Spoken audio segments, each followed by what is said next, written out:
Welcome back, Crammers, to question 13. Trains leave Agra station to go to New Delhi every 40 minutes, and trains leave Agra station to go to Mumbai every 48 minutes. At 6 a.m., a train leaves Agra station to go to New Delhi, and at the same time, a train leaves Agra station to go to Mumbai.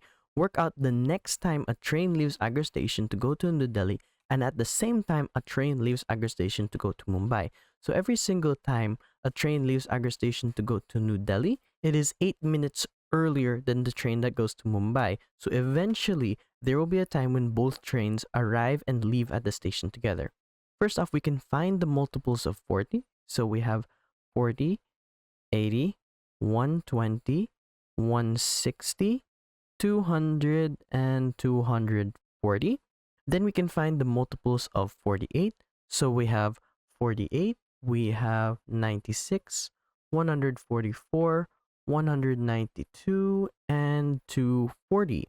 Notice how both of them have the same multiple of 240. So that means that this is our time that they both arrive and leave at the station together.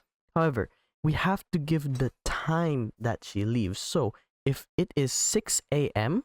and it's an additional 240 minutes, that means it is 240 minutes divided by 60, because 60 minutes is equivalent to 1 hour. And 240 divided by 60 is 24 divided by 6, which is just 4 hours. So 6 a.m. plus 4 hours gives us 10 a.m. 10 a.m. is when both trains leave the station at the same time. Thanks for watching. Cram, then scram.